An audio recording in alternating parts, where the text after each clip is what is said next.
राजा जी तनी छोड़ी ना टूटता मोहर कमरिया।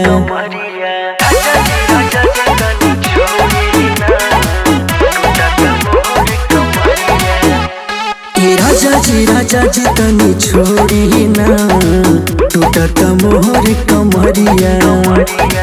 होठवा के तू रस पीली हला, होठवा के तू रस पीली हला, भर के मुराया कवरिया, भर के मुराया कवरिया। राजा जी तनी छोड़ी ना टूटता मोहर कमरिया।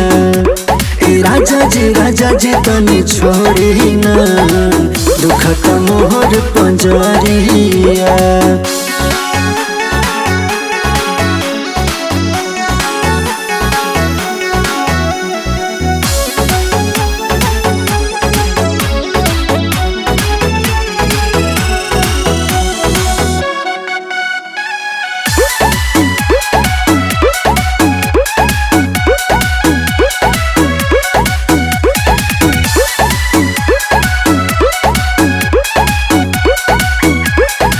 रतिया भर न सूते दिहला कैला बड़ी दुर्गतिया।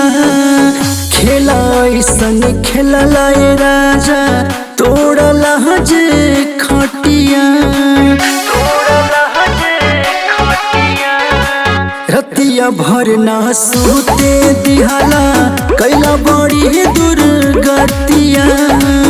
खेला ऐसन खेलला राजा तोड़ला जे खटिया।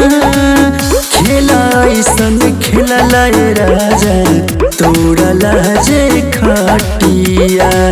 नौस में ना सहाइल रहला, नौस में ना सहाइल रहला, मनल नहीं जे बतिया, मनल नहीं जे बतिया। राजा जी तनी छोड़ी ना टूटता मोहर कमरिया। राजा जी तनी छोड़ी ना दुखत मोहर पंजरिया।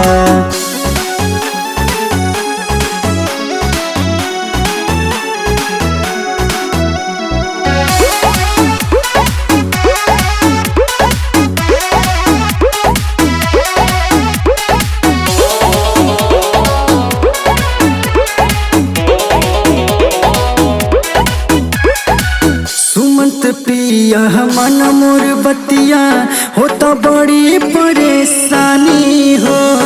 अभी रहे हमर काचा उमरिया नास देला जवानी हो, नास देला जवानी हो। सुमंत पिया मन मोर बतिया होता बड़ी परेशानी हो।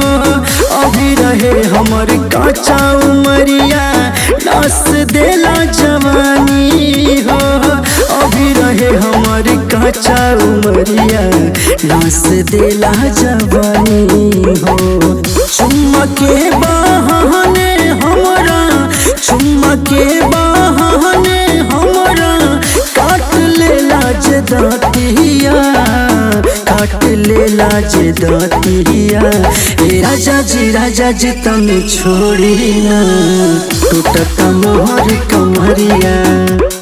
राजा जी तनी छोड़ी ना दुखत मोहर पंजरिया।